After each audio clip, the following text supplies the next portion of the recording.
Yo, what's going on, guys? And today I wanted to talk about my boy Paul Reed from DePaul. And if you guys don't know about Paul Reed, before the NBA draft, I do NBA draft content. And this past year, I said he was, if not the most versatile defender in this class.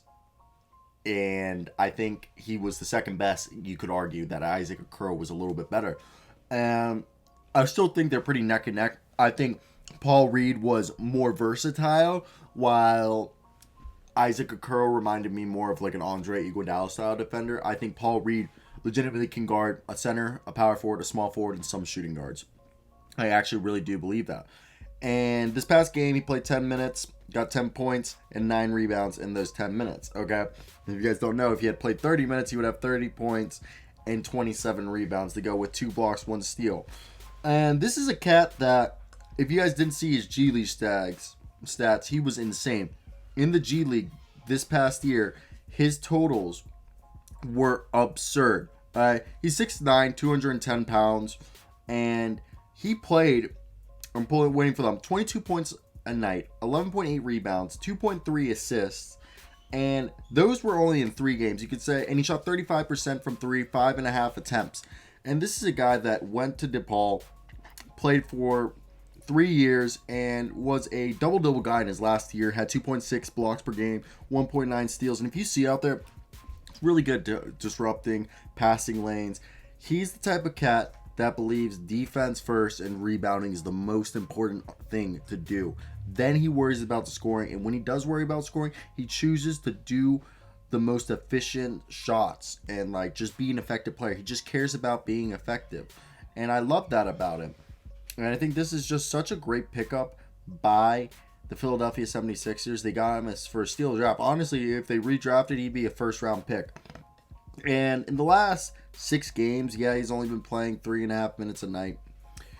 But I really think next year he will get a bigger role. ESPN has it as small forward. I have him as literally a versatile player. You can play the center, the power forward, the center, small forward position, guard some shooting guards.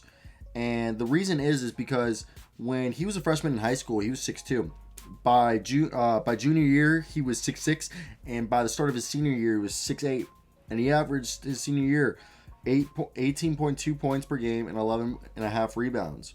He actually grew up near where I used to live in Florida. I lived in Lake Mary, and he lived in the suburbs of Orlando and Apopka City, which is also, I used to live in Orange County as well. We both lived in Orange County, so we actually lived really near. Yeah, I would have gone to I'm pretty sure I would have gone to Osai High School. So yeah, his rival high school I would have gone to. Little tidbit if you guys wanted to know about me. Is that we probably would have gone to the same high school. But yeah, Paul Reed, I think this is a great pickup by the 76ers, and we could see him more in the playoffs. But because they're running this lineup of, I know they did just sign Anthony Tolliver to a deal.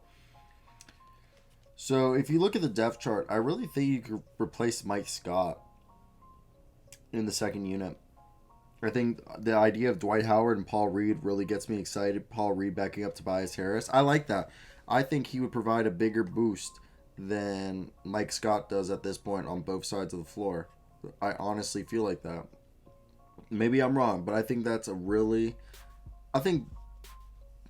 good assumption. I don't think that's a bad thing to assume. I think him being able to replace Mike Scott is to be expected. And if you can't do that, then why are we expecting him to stay in the league, you know? That's my 50 cents on that matter.